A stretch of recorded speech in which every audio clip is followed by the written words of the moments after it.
I'm so sorry. I think I texted the wrong person. I was just about to delete the message when a reply appeared. If it's a mistake, it might be the best one I've had all day. I smiled. Not because I was looking to meet someone. It was simply that, after such a difficult week, those words felt unexpectedly comforting. The message had actually been meant for my friend Laura. I wanted to ask if she was free that evening. Instead, I mistyped one digit in her number. That's how Daniel entered my life. I apologized and explained that I had texted the wrong person and didn't want to bother a stranger. He replied that sometimes mistakes have perfect timing. The conversation could have ended right there. It didn't. A few days later, we were talking about movies, favorite cities, and funny memories from childhood. I had no idea what he looked like, and he never asked for my photos either. It felt surprisingly peaceful. Neither of us seemed interested in impressing the other. We were simply talking.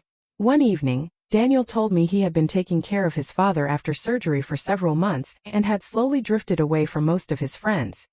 He admitted that my accidental text had been the first thing to make him smile in a long time.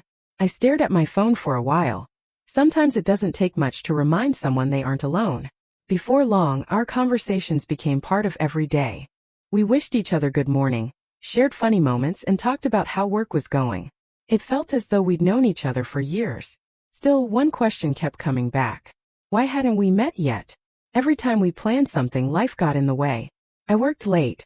He had family responsibilities. After a while, it started to feel strange. Eventually, I wondered if Daniel was hiding something. Maybe he wasn't the person he claimed to be. I almost stopped replying. That evening, one short message appeared. If you don't want to keep talking, I'll understand. But tomorrow at 5, I'll be outside the little coffee shop on Maple Street. If you decide to come, I'll be there. There was no pressure. No persuasion. Just one simple chance. The next day I arrived early. My heart was beating faster than usual. Every minute felt longer than the last. At exactly 5 o'clock, a man wearing a blue jacket walked toward the coffee shop. He checked his phone, then looked up and slowly scanned the street. I knew immediately. It was Daniel. He looked almost exactly the way I had imagined from our conversations. A calm smile, slightly tired eyes, and a familiar warmth that made him feel anything but a stranger. He stepped closer. Emma. I nodded. We both laughed at the same moment. Every bit of nervousness disappeared instantly. Over coffee, the conversation flowed as naturally as it always had. We didn't have to search for topics or force the silence away. There was barely any silence at all. Before we left, Daniel took out his phone and opened our first conversation. You know, he said with a smile, I've never deleted that first message. I opened the same conversation on my phone.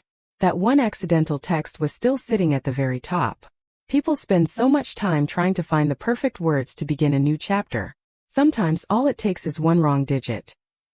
And life answers before you even have the chance to press delete.